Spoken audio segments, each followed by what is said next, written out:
ஒரு 15 மினிட்ஸ்ல ஹோட்டல் ஸ்டைல்ல வெஜ் குருமா எப்படி பண்ணலாம்னு பார்ப்போம். இதுக்கு முக்கியமா கவனிக்க வேண்டிய 2 பாயிண்ட் இருக்கு, அதை சொல்றேன், நோட் பண்ணிக்கோங்க. ஃபர்ஸ்ட் வந்து ஆயில் மட்டும் சேர்க்கக்கூடாது. ஹாஃப் ஒரு ஹாஃப் ஸ்பூன் 1.5 ஸ்பூன் வந்து ஆயில் சேர்த்தோம் அப்படின்னோம்னா 1.5 ஸ்பூன் வந்து நெய் சேர்த்தா நல்லா இருக்கும்.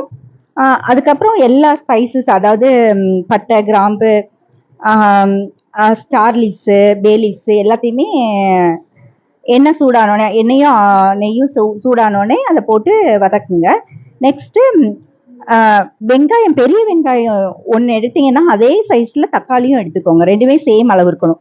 ஸோ பெரிய வெங்காயத்தை பொடிசா வெட்டி அதையும் இப்போ சேர்த்து வதக்கிக்கோங்க. நல்லா வதங்கினோடனே அடுத்து வந்து ஒரு பச்சை மிளகாய், அடுத்து ஜிஞ்சர் கார்லிக் பேஸ்ட்டு, அதுவும் போட்டு நல்லா பச்சை வாசனை போகிற வரைக்கும் வதக்கிட்டு நெக்ஸ்ட்டு தக்காளி ஆட் பண்ணுறோம்.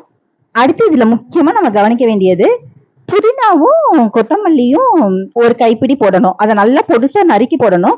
அதுல புதினா வந்து கொஞ்சம் ஜாஸ்தி இருக்கணும், கொத்தமல்லி கொஞ்சம் கம்மியா இருக்கணும். ஒரு கை எடுத்தோம்னா அதுல கொஞ்சம் கம்மியா மல்லி, கொஞ்சம் ஜாஸ்தி புதினா, அந்த மாதிரி இருக்கிற மாதிரி எடுத்துக்கோ, அந்த ரேஷியோல எடுத்துக்கோங்க.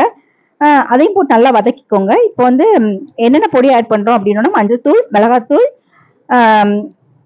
தனியாத்தூள், அப்புறம் கரம் மசாலா, இந்த 4ஐயும் ஆட் பண்ணி அதையும் நல்லா வதக்கிட்டு இப்ப அரைச்சு எடுத்துக்கிட வேண்டியது என்னென்னது அப்படின்னோம்னா தேங்காய் துருவல், அடுத்து வந்து கசகசா, பெருஞ்சீரகம், பொட்டுக்கடலை அண்ட் கேஷ்யூ, இது எல்லாத்தையுமே நம்ம நல்லா அரைச்சு வச்சுக்கோங்க.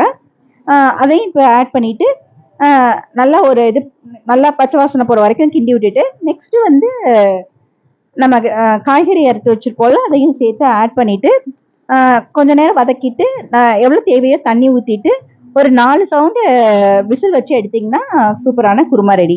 பிடிச்சதா லைக் அண்ட் ஷேர் பண்ணுங்க, ஃபாலோ பண்ணுங்க. தேங்க்யூ.